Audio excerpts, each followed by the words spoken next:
লোকে ছেলে মেয়ে দত্তক নেয়, কিন্তু সুপারস্টার রজনীকান্ত একজন বৃদ্ধকে বাবা হিসেবে দত্তক নিয়েছিলেন। কিন্তু কেন?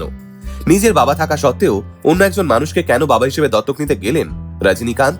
এটা জানতে হলে আপনাদের চিনতে হবে পালাম কল্যাণ সুন্দরম নামের এই ভদ্রলোককে।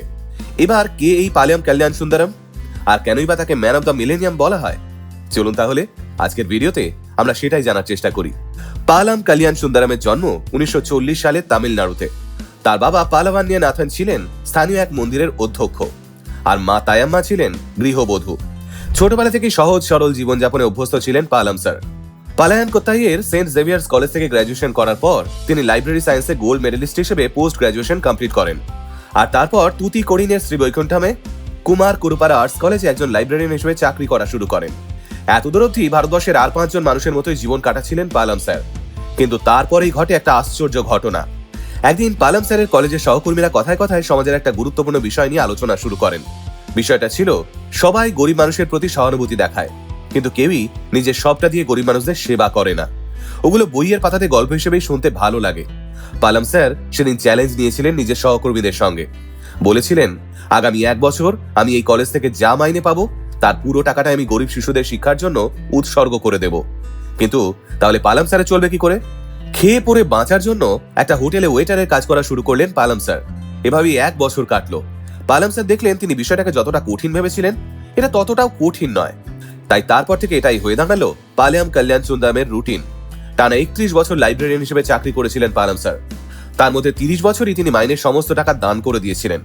আর শুধু মাইনেই নয়, তিনি নিজের রিটায়ারমেন্টের পর পাওয়া 10 লক্ষ টাকা, পেনশনের টাকা, এমনকি পৈতৃক সম্পত্তি উৎসর্গ করে দিয়েছিলেন গরিব মানুষের সেবায়। পালাম স্যারের এই অবিশ্বাস্য কাজের কথা জানতে পেরে আমেরিকার এক বিখ্যাত magazine okay man of the millennium উপাধি দিয়ে 30 কোটি টাকা পুরস্কার দিয়েছিল। কিন্তু তিনি সেই বিপুল পরিমাণ টাকাও গরিব এবং অসহায় মানুষের কল্যাণে দান করে দিয়েছিলেন। সম্পূর্ণ পিছুটানহীন হিসেবে অসহায় মানুষদের সেবা করার জন্য বিয়েও করেননি পালাম স্যার। 2011 সাল নাগাদ পালাম কল্যাণ সুন্দরমের এই নিঃস্বার্থ সেবার কথা জানতে পারেন সুপারস্টার রজনীকান্ত। আর তারপরে তিনি পালাম কল্যাণ সুন্দরমকে নিজের বাবা হিসেবে দত্তক নেন। সেই সময় রজনীকান্ত বলেছিলেন, আমার বাবা অনেকদিন আগেই মারা গিয়েছেন, আর পালাম স্যারের কোনো ছেলে মেয়ে নেই, তাই আমি পালাম স্যারকে আমার বাবা হিসেবে দত্তক নিলাম। এরপর বহুবার পালাম কল্যাণ সুন্দরমকে নিজের বাড়িতে নিয়ে আসার জন্য অনুরোধ করেন সুপারস্টার রজনীকান্ত।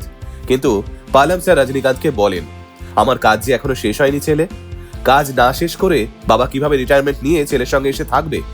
হ্যাঁ, আজও চেন্নাইয়ের সাইদাপেট অঞ্চলে একটা ছোট্ট ঘরে নিজের মতো থেকে জীবন অতিবাহিত করছেন পালাম স্যার।